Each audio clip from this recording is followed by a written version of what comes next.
Всем привет, друзья! Вчера в медиагруппе Азия Плюс случилась радость. У нас появился 50-тысячный подписчик в Инстаграме. И по доброй нашей традиции мы обычно в праздничные дни не получаем подарки, а дарим их. И поэтому сегодня мы решили осчастливить нашего юбилейного подписчика. Честно скажу, мы пытались все это сохранить в тайне и сделать ему сюрприз, но кажется, он нас рассекретил. В любом случае, мы сейчас в центре города ждем его с подарком.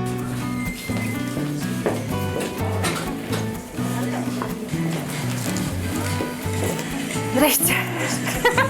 Будем знакомиться. Меня зовут Дарья, радио Азия Плюс. Икром.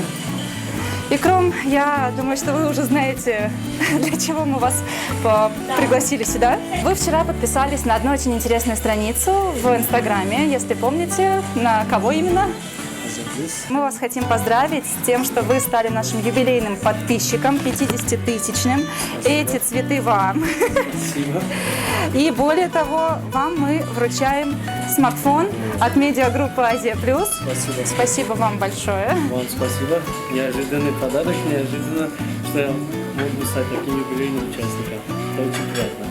А когда сегодня наши сотрудники вам позвонили, вы сразу догадались, что что-то хорошее произошло?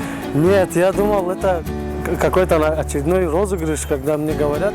Они сначала мне сказали, какую-то анкету надо пополнить. А я думаю, что тут что-то неладно, что-то сразу не понял, что происходит. А потом в итоге получилось, я узнал, что да, вот стал таким 50-тысячным подписчиком вашего аккаунта и стал победителем. Но до сих пор мне не верится, что я стал победителем. И в итоге вот я здесь с вами. Подписываться я посоветую всем. Всем, абсолютно всем, потому что там все разное интересное, все можно узнать. Все абсолютно мировое и наше, что происходит в Таджикистане, за пределами, в Европе и даже везде. Поэтому я советую всем подписаться. А телефоном, как у меня есть свой телефон, я, скорее всего, подарю маме. Будет ей приятный подарок от меня, думаю так. И цветы, я так понимаю, тоже? Конечно. Всегда приятно дарить подарки, поднимать настроение. Напоминаю, что это был наш 50-тысячный подписчик на канале Инстаграм медиагруппы Азия Плюс. Ну а тот человек, который станет 100-тысячным подписчиком, получит еще более крутой подарок. Не ожидал, серьезно.